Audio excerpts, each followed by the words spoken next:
Again, did one for Facebook. I did one for TikTok. I did one for you guys as well.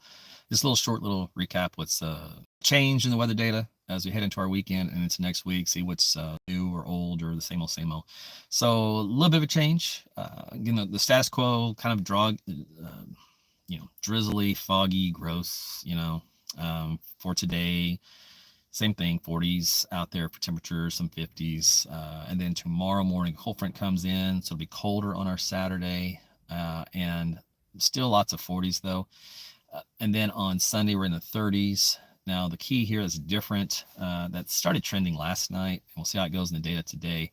But what's been happening is it's bringing more moisture in here for Sunday early instead of Monday. It's still Monday, but spring is starting to bring it out on Sunday like an overrunning pattern in the morning hours where temperatures are at or below freezing. Now, if that happens, we're looking at a little bit of ice across central Oklahoma on Sunday morning. So be careful when you're out driving around. If that happens, it could be an ice skating rink over bridges and overpasses, maybe some roadways, depending on how cold it gets. So if we stay right around 33 degrees or warmer, obviously we're fine. Even 32 point whatever, we're okay. So it'll be that close. If we're on the colder side of that, less than 32, we got a problem in some areas. Just kind of keep that in mind.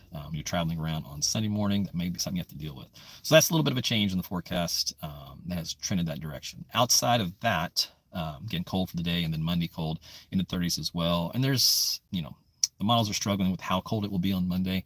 Probably depends a lot on what happens on Sunday, but they're having a mixture of rain, sleet and snow on Monday, and they're trying to trend with more of a cold rain and less of any other winter activity, maybe some snow across Kansas and far northern Oklahoma. So that's been the trend they're trying to go to. So we'll see if that continues over today and tomorrow.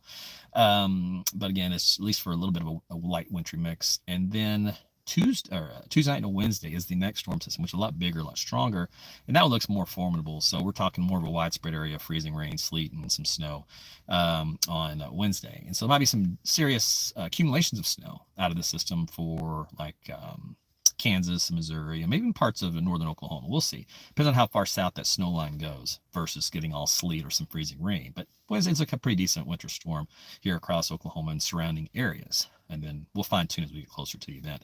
And then other signals are there, later in the weekend to the next following weekend that kind of come and go. They're transient. One day they're kind of warm, the next day they're cold. You're dealing with ice, then you're dealing with snow. So it's all of a mess right now, but we'll see how that clears out over the coming days, and I'll update you that as well. So that's pretty much it. That's everything I wanted to pass along to you. Have a great weekend. Hope you enjoy yourself, and we'll talk with you on the next broadcast. Have a good weekend. Take care. See you guys.